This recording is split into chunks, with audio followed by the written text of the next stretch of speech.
Hello again. I am actually now responding to question 5, which is to create your own question. It's actually a section where I can ramble on, and Bo allows us to come up with some crazy ideas and try to form a plot from it. So it's pretty interesting. Uh, from the reading, actually from chapter 3, the big thing that stuck out to me was a passage at the bottom of page 52, and to read it out, it says, "And those who are most ignorant of their history are the most controlled by it because they are least likely to understand the sources of their beliefs." Uh, Pretty interesting, especially as it applies to personal lives and a whole lot of things, but as it applies to adult education. Um, the old adage, I could never quote this, it's probably been said by a million people, but there's nothing new under the sun. I think the same thing applies with adult education. I mean, if you look back through time, even into the times of Plato and Aristotle and some of the very early itinerations and attempts of adult and public education, you're going to find similarities to what we're doing now. And over the years, there have been brilliant adult educators. There have been fascinating examples. I mean, myself, I've been recently looking into the Highlander School. Um, these are concepts that I had kind of thought about, tossed around in my brain.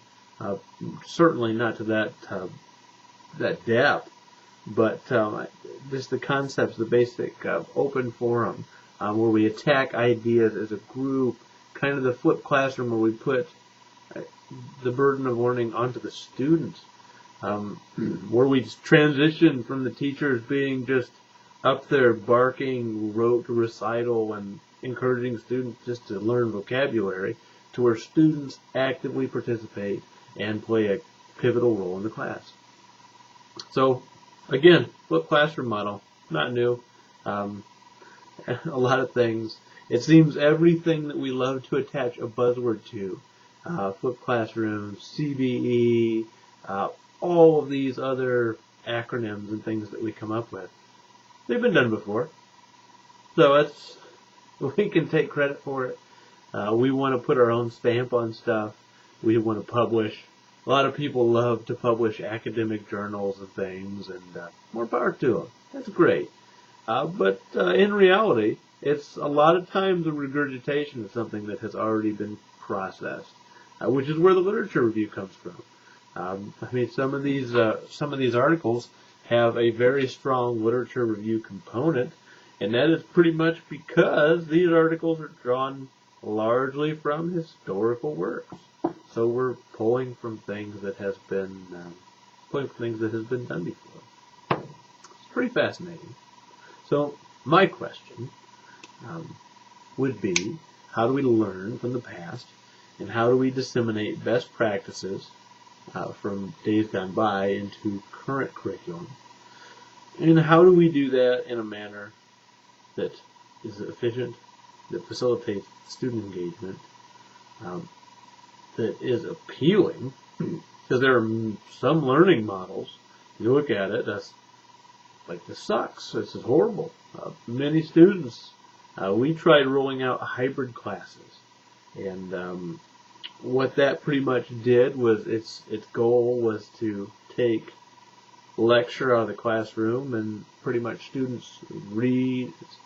We do all our stuff just like we're doing on the online class, and then we're expected just to come in into a lab-like setting and demonstrate hands-on skills. My students, applied technology students, hated it. It was an epic failure. And historically, if we would have looked back, and if we would have paid attention, not we, as in the faculty, if the powers that be, the people that were responsible for deciding that switch was a good idea, if they had looked back historically, I think the outcome would have been pretty evident. It would have been pretty clear. But again, we learn from the mistakes. A nice thing about that rollout of the hybrid classes in my program is it was very evident that it was not working, and rather than riding a dead horse, they were able to cut ties, and we were able to go back to business as usual. But again, historical implications. How can we improve? It's fascinating. I don't think we can learn enough from what has gone down in the past. So that's me, my own questions. Look forward to getting some feedback, possibly.